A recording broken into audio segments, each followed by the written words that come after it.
Hello, this is my review of the Puma Velocity 4.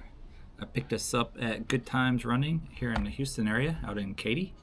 I had a coupon, so decided to go get a nice daily trainer, up-tempo trainer at a discount. Did pay for it out of my own funds, so this is not a sponsored review, although you will see a written review of it also on the review site. I will link it below, but I do that of my own volition, my own choice. Please, if you get a chance, give the video a like and subscribe, just to help the channel out. I don't know how it helps it out, but apparently it helps it out, but I'd appreciate it. But I have 65 miles in this shoe. Give you a rundown of everywhere I ran. I ran on dirt, blacktop, concrete, track surfaces. Great shoe on track. I also ran on some wet blacktop and concrete surfaces. My longest run in the shoe was 10 miles, and I've got 65 miles in it overall. So I've got a good amount of mileage in it, 100K, a little bit more than 100K overall. So these are my thoughts and opinions on the shoe after that many mileage. So up next, the upper. On to the upper. So first of all, love the design of this shoe. I think it's a sharp looking shoe. Even in white, which tends to get dirty, it stayed pretty clean over 65 miles, and I did run in dirt, so impressive. So let's start with the laces. Laces are fairly simple, but they work. They're not sawtooth, which I always like for a shoe that I like doing tempo runs in or track day runs. Keep them nice and tight, but no problems with them coming undone. They stay tied. They did their job. The tongue. It's a gusseted tongue. It is a very thin tongue, but it does have this pad going down the middle for the laces to tie over. Now the interesting thing with this is I did have to work the tongue a little bit back and forth when I get them on my feet. Even with the gusset, the tongue just moves around a little bit, so I just had to make sure it was up there so that the laces came down onto that pad. Not a big deal, but just worth noting. The collar, it's nicely padded. Maybe a little too padded. I wouldn't mind it getting a little thinner, only because for me in Houston, Texas, I sweat a lot. These can become, sponges for my sweat. So when they can get a little bit more minimal, I wouldn't complain, but this also isn't bad. So the heel is fairly semi-rigid. Held my foot in great. I had no slippage in the shoe. No issues at all with the fit on the back end. The upper material is nice and accommodating. Has some overlay structures, as is fairly common with Puma and their TPU overlays. The problem with Pumas that I've had is toe box room, and I did experience that in this pair as well. They have a very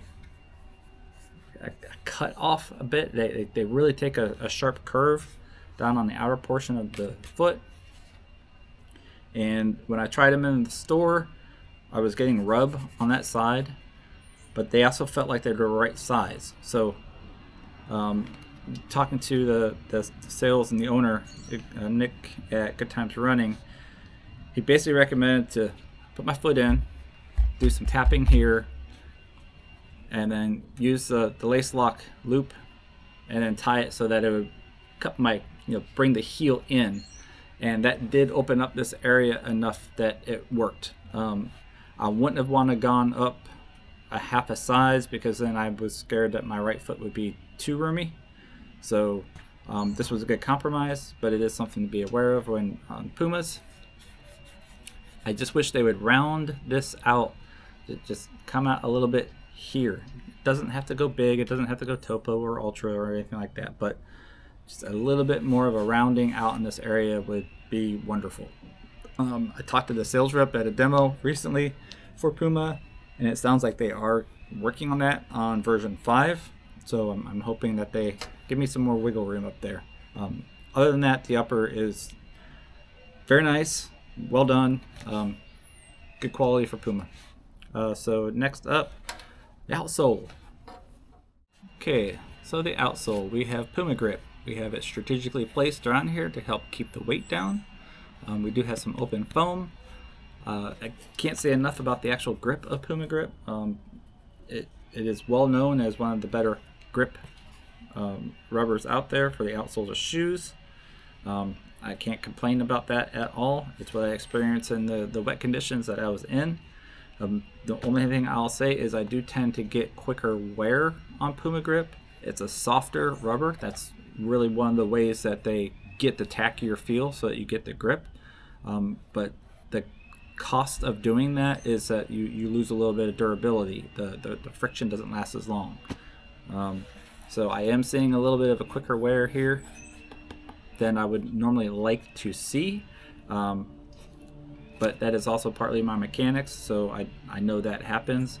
But just something to be aware of. If you're somebody who has a spot, either up here or back here, which is fairly common, if you tend to be one of those people that wear it out quicker, you might wear out the softer rubber quicker than some of the harder rubbers.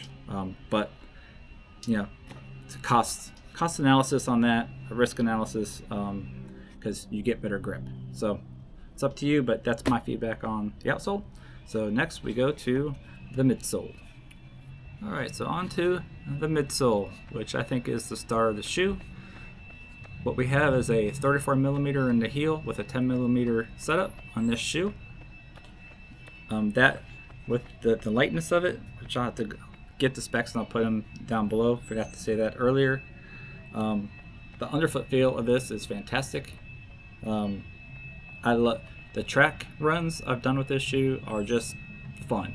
The speed work, it's just a fun shoe to do speed work in. The only thing is that with the upper, right? So that was the only time I would get a little bit of an issue. It was never the midsole. So once I got the upper locked in and I got room and I could just lay out on the track, it was fun. And I don't do a lot of speed work. I tend to be more of a steady pace runner. I don't do a lot of the speed work, but shoes like this, it makes it very enjoyable. It makes me go out and just want to do the speed work because I just have fun. This midsole, it's extremely explosive and responsive. The only thing I wish Puma would give me is this same exact foam, but an 8 millimeter drop. Give me just a little bit more under the forefoot. And the only reason I say that is on longer runs, I tend to wish for a little bit more under the forefoot. If I could just get that, end up being a daily trainer that I could do long runs in. The foam is just fabulous. I cannot say enough of the foam for this shoe. That's all for that. I'll give you my final thoughts and close it out. All right, some final thoughts. So this shoe retails for $140 USD right now. Puma does have a tendency of putting their shoes on sale. So if you're somebody like me, when I'm in consumer mode, I normally go to the Dix app and I put a shoe I like in the cart and I just wait for sales to go and you check it out, or I'll just do Google searches and look for it. But this is a shoe that in consumer mode I would watch. It might not be able for me at least to hit the long mileage, but it does the speed work, the medium range runs excellent, and it is just a fun shoe to run in.